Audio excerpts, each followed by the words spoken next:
امت اسلامیہ کے باوقار علماء کرام، حاضرین بزم، پردانشین خواتین اسلام، السلام علیکم ورحمۃ اللہ تعالی وبرکاتہ۔ الحمدللہ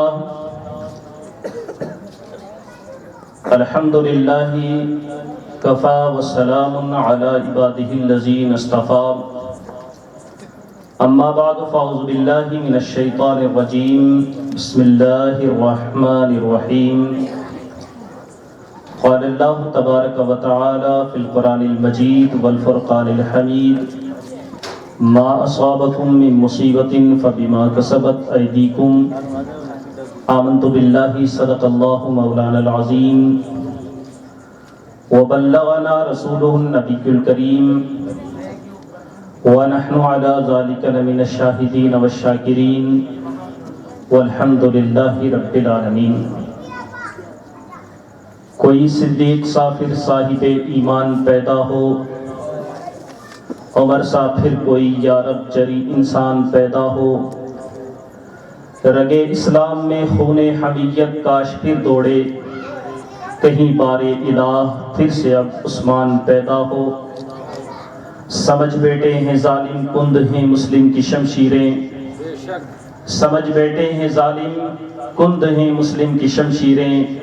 الہی ذوالفقار حیدری کی شان پیدا ہو۔ مسلمان پھر خدا کے ہاتھ جانے بیچ دے ہمدم، وہی جذبہ وہی ہمت وہی ایمان پیدا ہو۔ ہند کو ناز ہے جس پر وہ نشانی ہم ہیں، ہند کو ناز ہے جس پر وہ نشانی ہم ہیں، تاج اور لال قلعہ کے یہاں بانی ہم ہیں۔ محترم سامعین کرام، آئیے ہم اور آپ مل کر نہایت ہی عقیدت اور محبت کے ساتھ آقائے نامدار، مدینے کے تاجدار، نبیوں کے سالار، شہنشاہ ابرار و اخیار، جناب احمد مجتبی حضرت محمد مصطفیٰ صلی اللہ تعالی علیہ وسلم کی بارگاہ میں جھوم کر درود پاک کا نذرانہ پیش کریں۔ اللہم صلی علی سیدنا و شفیعنا و حبیبنا و نبینا و مولانا محمد وبارک وسلم، صلاۃ و سلاما علیک یا رسول اللہ، صلاۃ و سلاما علیک یا حبیب اللہ۔ سادہ کر بالکل ایک دم سادہ کر۔ ایک مرتبہ درود پاک پڑھیں۔ اللہم صلی علی سیدنا و مولانا محمد وبارک وسلم، صلاۃ و سلاما علیک سیدی یا رسول اللہ، صلاۃ و سلاما علیک یا حبیب اللہ۔ مجھ سے پیشتر حضرات، خطیب مارواڑ، مفکر قوم و ملت حضرت علامہ و مولانا محمد ادریس رضا صاحب قبلہ اشفاقی سے بہترین انداز میں اصلاحی بیان سن رہے تھے۔ کچھ میٹھے میٹھے بول اور کچھ پیاری پیاری باتیں آپ لوگوں نے سماعت کی۔ کافی دلچسپی والا ماحول بھی بنا ماشاءاللہ، آپ لوگوں نے ذوق بھی دکھایا۔ اب کہتے ہیں کہ چمن میں اختلاط رنگ و بو سے بات بنتی ہے، تم ہی تم ہو تو کیا تم ہو، ہم ہی ہم ہیں تو کیا ہم ہیں۔ علامہ نے آپ کے سامنے خوش مزاجی والی تقریر کی، میٹھے میٹھے لقمے آپ لوگوں کو کھلائے۔ اب میں چاہتا ہوں کہ تھوڑے کڑوے لقمے بھی آپ لوگوں کو کھلا دوں، تاکہ کہتے ہیں نشتر جو لگاتا ہے وہ دشمن نہیں ہوتا۔ کچھ ایسی باتیں جو آپ کے سامنے کرنی ضروری بھی ہیں حالات حاضرہ کے تحت، کہ مسلمان جس روش پہ قائم ہے، آج اس روش کو ہٹا کر کے اپنی کردار سے اپنے آپ کو راہ راست پر گامزن کرنا بھی ضروری ہے۔ علامہ ڈاکٹر اقبال نے فرمایا تھا، خدا نے آج تک اس قوم کی حالت نہیں بدلی، نہ ہو جس کو خیال آپ اپنی حالت کے بدلنے کا۔ ہندوستان کی سرزمین جو مجاہدین آزادی نے بڑی کاوش کے ساتھ، بڑی کوششوں کے ساتھ انگریزوں کے چنگل سے آزاد کروائی اور اپنا اپنا کردار پیش کیا، تاکہ مادر وطن کے لیے ایک خوشگوار فضا قائم کی جا سکے اور برادران وطن یہاں چین و سکون کی زندگی بسر کر سکے۔ گنگا جمنی تحریک کو ہمیشہ کے لیے زندہ اور تابندہ رکھا جا سکے، لیکن دھیرے دھیرے آزادی کے ایام بیتتے رہے۔ 60-70 سال گزرنے کے بعد مادر وطن ہندوستان کے یہ حالات ہو گئے کہ آج بظاہر ہم آزاد تو نظر آتے ہیں۔ ہمارے مجاہدین آزادی نے، فریڈم فائٹرز نے اپنے اپنے طور پر جو قربانیاں پیش کی تھی، وہ قربانیاں یقیناً قابل تحسین ہیں، ان کو بھلایا نہیں جا سکا اور نہ ہی بھلایا جا سکتا ہے۔ دھیرے دھیرے ان کو بھلانے کی کوشش کی جا رہی ہے، تاریخ کو بدلنے کی کوشش کی جا رہی ہے، اور ایک ایسا ماحول پیدا کرنے کی کوشش کی جا رہی ہے کہ مسلمان ہندوستان کی سرزمین پر اپنے آپ کو یتیم سا محسوس کرنے لگے۔ یاد رکھیں کہ ہمارے رب کا قرآن ہمیں کہتا ہے منہا خلقناکم وفیہا نعیدکم ومنہا نخرجکم تارۃ اخری، تم اسی مٹی سے پیدا کیے گئے ہو، اسی مٹی میں لوٹ کر جانا ہے، کل قیامت کے دن اسی مٹی سے اٹھائے جاؤ گے۔ آج ہم سے کہا جاتا ہے کہ ہندوستان کا مسلمان اپنے وطن کا وفادار نہیں ہے۔ یاد رکھیں کہ جتنے وفادار مسلمان اپنے وطن کے ہیں، کوئی قوم اتنے اپنے وطن کے وفادار نہیں ہو سکتی ہے۔ ہندوستان میں یہ حالات کیوں پیش آئے، اس طرح کے حالات کیوں بنائے گئے، کس وجہ سے یہ سارے معاملات پیش آ رہے ہیں، اس کی فقط واحد وجہ یہ ہے کہ مسلمان کو جس طریقے پر جینا چاہیے تھا، اس نے اپنی زندگی کے اس طریقوں کو چھوڑ کر وہ کسی اور طریقے پر نکل چکا ہے، جس کی وجہ سے دھیرے دھیرے اسے تنگ دستی، غربت، افلاس اور کمزوری کے اس دلدل میں پھنسایا جا رہا ہے کہ جہاں سے وہ واپس نکلنا اس کے لیے دشوار ہو جائے۔ بالخصوص میں اپنی قوم کے زندہ دل نوجوانوں سے کہنا چاہوں گا، آج کا نوجوان نعرے لگا کر کے خوش نظر آتا ہے، آج کا نوجوان جلوس نکال کر خوش نظر آتا ہے۔ سرکار مفتی اعظم راجستھان جب یہاں جودھ پور کی سرزمین پر تشریف لائے تھے، آپ نے کوئی احتجاجی جلسے میں شرکت نہیں فرمائی، نہ ہی سیاست میں پیش رفت فرمائی، بلکہ خاموشی کے ساتھ دین خداوندی کا ایسا کام کرتے رہے کہ لوگوں کے دلوں میں عشق مصطفیٰ کا چراغ روشن کیا، پورے راجستھان کو مصطفی نظام سے جگمگ جگمگ کر دیا، اور آپ کی کوششوں نے راجستھان کو ایسا چمکایا کہ آج مفتی اعظم راجستھان کی ذات پر آج ہم فخر کرتے نظر آتے ہیں۔ لیکن جیسے ہی سرکار مفتی اعظم راجستھان کا وصال ہوا، ہمارے جودھ پور ہی میں نہیں بلکہ پورے راجستھان میں ایسا محسوس کیا جانے لگا کہ اہل سنت کے افراد یتیم ہو گئے ہیں، اور ان کے سر پر جو سایہ تھا وہ سایہ پدری اٹھ چکا ہے، اور راجستھان کے سنی مسلمان اپنے آپ کو یتیم محسوس کرنے لگے، کیونکہ قیادت کا فقدان نظر آتا ہے۔ اور ہمارے یہاں ہر طرح سے اگر ہم نظر دوڑا کر کے دیکھیں تو مضبوط قیادت کا فقدان نظر آتا ہے، کوئی ہمیں مضبوط قائد نظر نہیں آتا جو سرکار مفتی اعظم راجستھان کی سچی جانشینی کا حق ادا کر سکے۔ یقیناً ہمارے علماء اپنے طور پر بہتر کام کر رہے ہیں، لیکن ضروری ہے کہ کوئی ایسا مرد مجاہد نکلے جو راجستھان کے سر پر، راجستھان کے مسلمانوں کے سر پر اپنا دست شفقت رکھے اور پورے راجستھان کے لیے مسیحا بن کر کے ابھرے، اختلافات سے ہم کو بچائے، فتنہ و فساد سے ہمیں بچائے، اور مصطفی راہ پر ہمیں لگا دے، اللہ کی راہ پر لگا دے، مصطفیٰ کریم کی راہ پر لگا دے۔ آج حالات یہاں تک پہنچ چکے ہیں کہ آج ہمارے لیے ہندوستان کے سرزمین کی جو گلیاں ہیں، بازار ہیں، دھیرے دھیرے تنگ کیے جا رہے ہیں، خیالات کو چینج کیا جا رہا ہے، تھنک ٹینک بدلا جا رہا ہے، سوچ بدلی جا رہی ہے، فکر بدلی جا رہی ہے۔ اسی لیے علامہ ڈاکٹر اقبال نے فرمایا تھا، قوت فکر و عمل پہلے فنا ہوتی ہے، تب کسی قوم کی شوکت پہ زوال آتا ہے۔ پہلے آدمی سوچتا تھا ہماری تلواروں پر زنگ لگ گئے ہیں اس لیے ہم کمزور ہو گئے ہیں، ہمارے پاس طاقت نہیں ہے اس لیے ہم کمزور ہو گئے ہیں، ہمارے پاس پاور نہیں ہے اس لیے ہم کمزور ہو گئے ہیں۔ تلوار کو زنگ لگ جائے تو اس کو سیکل کیا جا سکتا ہے، اس کو واپس بہتر طریقے سے بنایا جا سکتا ہے، لیکن فکر کو جب زنگ لگ جاتا ہے، دماغ کی سوچ کو جب کاٹ آ جاتا ہے تو پھر اس کو نکالنا بڑا دشوار ہو جاتا ہے۔ علامہ ڈاکٹر اقبال نے اسی لیے فرمایا تھا، قوت فکر و عمل پہلے فنا ہوتی ہے، تب کسی قوم کی شوکت پہ زوال آتا ہے۔ آج میری ملت کا نوجوان موبائل کے اندر مصروف نظر آتا، سوشل میڈیا پر مصروف نظر آتا ہے، جوانی دیوانی کا نعرہ لگاتا نظر آتا ہے، شادیاں اسلام سے دور ہو گئی، میتیں اسلام سے دور ہو گئی، تقریبات اسلام سے دور ہو گئی۔ جب مشکل وقت آتا ہے تو کہتے ہیں مولانا صاحب دعا کرو۔ یاد رکھیں جب تک ہم خود اپنے حالات کو بدلنے کی کوشش نہیں کریں گے، دنیا کی کوئی طاقت ہمارے حالات نہیں بدل سکتی ہے۔ اور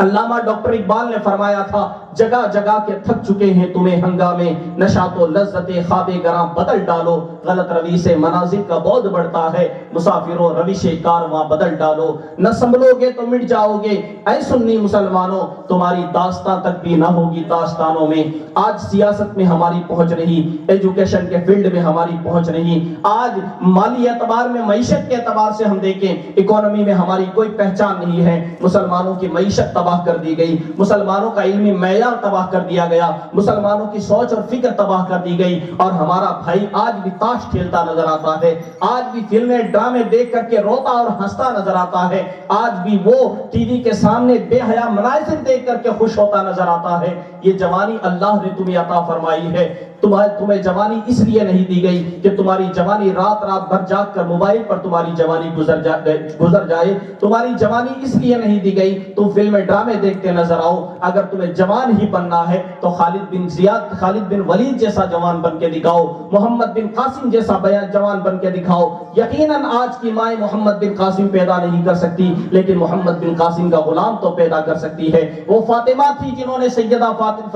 امام حسین کو پیدا کیا، لیکن آج کی ماں اگر چاہے تو امام حسین کا غلام تو پیدا کر سکتی ہے۔ جب ٹیپو سلطان نے میسور فتح کیا تھا تو اس وقت آ کر اس نے اپنی ماں کو خوشخبری سنائی تھی کہ امی جان میں نے ایک قلعہ فتح کیا ہے، ایک ملک فتح کیا ہے، اللہ نے مجھے ایسی ہمت اور جواں مردی عطا فرمائی کہ میرا دشمن میرے سامنے آنے سے کتراتا ہے، مجھے اللہ نے بہت بڑی طاقت عطا فرمائی ہے۔ تو ان کی ماں نے کہا تھا بیٹا فخر نہ کرو، ناز نہ کرو، یہ طاقت تمہارا کمال نہیں ہے، یہ حوصلہ تمہارا کمال نہیں ہے، یہ میرے دودھ کا کمال ہے۔ جب تو چھوٹا تھا میں تجھے دودھ پلایا کرتی تھی تو میں نے بغیر وضو کے کبھی تجھے دودھ بھی نہیں پلایا تھا، یہ میرے دودھ کا کمال ہے کہ اللہ نے تجھے ہمت اور جواں مردی عطا فرمائی ہے۔ آج ماں بیٹھ کر ٹی وی سیریل دیکھتی ہے، بیٹا ٹیپو سلطان کا غلام تو نہیں بن سکتا، وہ دنیا کے بے ڈھنگے لوگوں کا غلام ضرور بن سکتا ہے، فلمی ایکٹروں کا غلام بن سکتا ہے، کرکٹ کھلاڑیوں کا غلام بن سکتا ہے، ان کا فالوور بن سکتا ہے، لیکن وہ محمد عربی کا غلام نہیں ہو سکتا ہے۔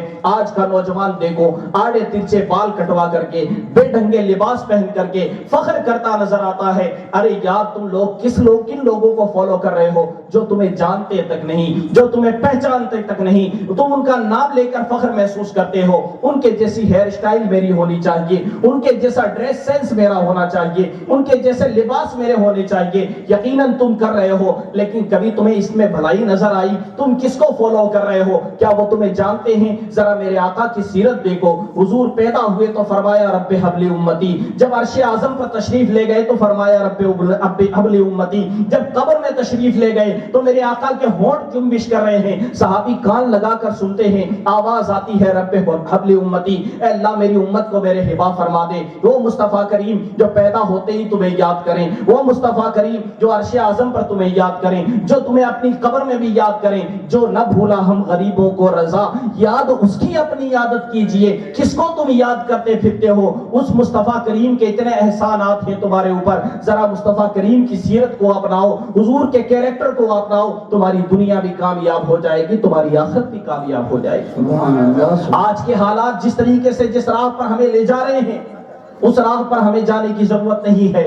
ہمیں کسی کے سامنے جا کر عاجزی کرنے کی ضرورت نہیں، ہمیں کسی کے سامنے جا کر ہاتھ جوڑنے کی ضرورت نہیں، کسی نیتا کے در پر، کسی بنیے کی چوکھٹ پر، کسی امیر زادے کے یہاں جا کر تمہیں ہاتھ جوڑنے کی ضرورت نہیں۔ اللہ نے تمہیں ایک بہترین اسلام عطا فرمایا، اگر تم اسلام کو فالو کرو گے، مصطفیٰ کریم کی سیرت کو اپناؤ گے، دنیا کی ساری کامیابیاں تمہارے قدم چومتی ہوئی نظر آئیں گی۔ یہاں مجھے سرکار عمر فاروق اعظم کا وہ واقعہ یاد آیا جو ہمیشہ میں اپنی تقریر میں بیان کرتا ہوں۔ سیدنا عمر فاروق اعظم رضی اللہ تعالیٰ عنہ نے ایک ڈیلیگیشن بھیجا،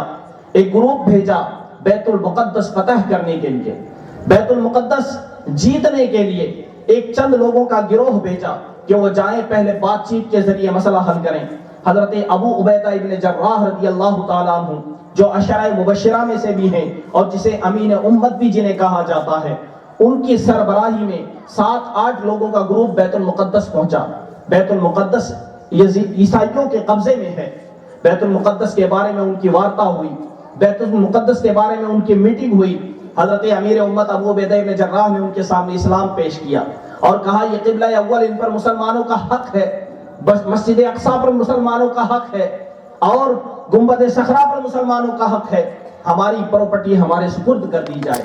عیسائیوں نے کہا بات ایسے نہیں بیٹھے گی۔ کہا پھر اگر آپ نہیں دو گے تو ہمارے سربراہ عمر فاروق اعظم اپنا لشکر لے کر کے آئیں گے۔ حضرت عمر فاروق اعظم رضی اللہ تعالیٰ عنہ کا جب انہوں نے نام سنا، انہوں نے کہا تمہارے عمر فاروق اعظم سے ہم ملنا چاہیں گے۔ انہوں نے خط لکھا حضرت عمر فاروق اعظم کو، کہا حضور یہ آپ لوگوں سے ملنا چاہتے ہیں، آپ تشریف لائیں۔ عمر فاروق اعظم نے جانے کی تیاری فرمائی تو آپ کے مشیروں نے ایک لشکر کی ٹکڑی تیار کر دی۔ حضرت عمر فاروق اعظم جلال میں آ گئے اور فرمانے لگے میں لڑنے نہیں جا رہا ہوں۔ کہا حضور آپ لڑنے یقیناً نہیں جا رہے ہیں، لیکن پروٹوکول بھی ضروری ہے، عزت افزائی بھی ضروری ہے، آپ کے ساتھ لشکر جائے گا لوگوں پر رعب پڑے گی۔ تو حضرت عمر فاروق اعظم نے فرمایا مجھے دنیا دکھاؤ رعب کی ضرورت نہیں ہے، میرے رب نے مجھے ویسے ہی بہت زیادہ عزت عطا فرمائی ہے، مجھے کسی لشکر کی ضرورت نہیں ہے، ایک غلام دے دو، ایک اونٹنی دے دو اور میں اکیلا ہی سفر کروں گا، میرا غلام اور میری اونٹنی ساتھ میں ہوگی۔ حضرت عمر فاروق اعظم غلام کو ساتھ لے کر، اونٹنی ساتھ لے کر کے تنہا نکل پڑے۔ کبھی غلام سوار ہوتا ہے، کبھی عمر فاروق اعظم سوار ہوتے ہیں۔ کچھ میل چلنے کے بعد پھر غلام نکیل پکڑ کر کے آگے آگے چلتا ہے اور آپ اونٹ پر سوار ہو جاتے ہیں۔ اس طریقے سے آگے باری چلتے چلتے جب بیت المقدس قریب آیا تو غلام کی سوار ہونے کی باری آ گئی اور عمر فاروق اعظم کی نکیل پکڑنے کی باری آ گئی۔ غلام عرض کرتا ہے سرکار یہاں کے لوگ آپ کے دید کے منتظر ہیں، یہاں کے لوگوں پر اچھا اثر نہیں پڑے گا اگر آپ نکیل تھام کر کے چلیں گے۔ تو حضرت عمر فاروق اعظم نے فرمایا مجھے کسی کی عزت افزائی کی ضرورت نہیں، میرے رب نے مجھے بہت عزت عطا فرمائی ہے، میرے رب نے مجھے بہت وقار عطا فرمایا ہے، تم سوار رہو میں نکیل تھام کر آگے آگے چلوں گا۔ کچھ دور چلے تو کیچڑ کا مقام آ گیا۔ عمر فاروق اعظم نے اپنے جوتے نکالے اور کیچڑ سے بھرے ہوئے جوتے اپنے کندھوں کے اوپر رکھ لیے اور ایسے ہی چلے جا رہے ہیں۔ وہ لوگ آپ کے منتظر ہیں۔ چلتے چلتے جب آپ بیت المقدس کی سرحد آئی، فلسطین کی یروشلم کی جب سرحد آئی تو وہ لوگ آپ کے منتظر تھے۔ انہوں نے دیکھا کہ جو اونٹ کے اوپر سوار ہے شاید وہی آقا ہے، لیکن وہ حبشی غلام تھا، ان کو مغالطہ ہوا۔ انہوں نے امیر امت ابو عبیدہ بن جراح اور مسلمانوں سے کہا ہم نے تو سنا تھا کہ کوئی عربی تمہارا سربراہ ہے، یہ تو کوئی غلام ہے، کوئی حبشی ہے۔ تو مسلمان کہنے لگے اس کو مت دیکھو، اس کو دیکھو جو نکیل تھام کر آگے آگے چل رہا ہے، وہ ہمارا آقا ہے، وہ ہمارا سربراہ ہے، وہ امیر المومنین ہے۔ جب ان لوگوں نے عمر فاروق اعظم کا یہ کردار دیکھا تو بیت المقدس کا جو انچارج تھا اس نے بیت المقدس کی ساری چابیاں جمع کر کے حضرت عمر فاروق اعظم کے قدموں میں لا کر رکھ دی اور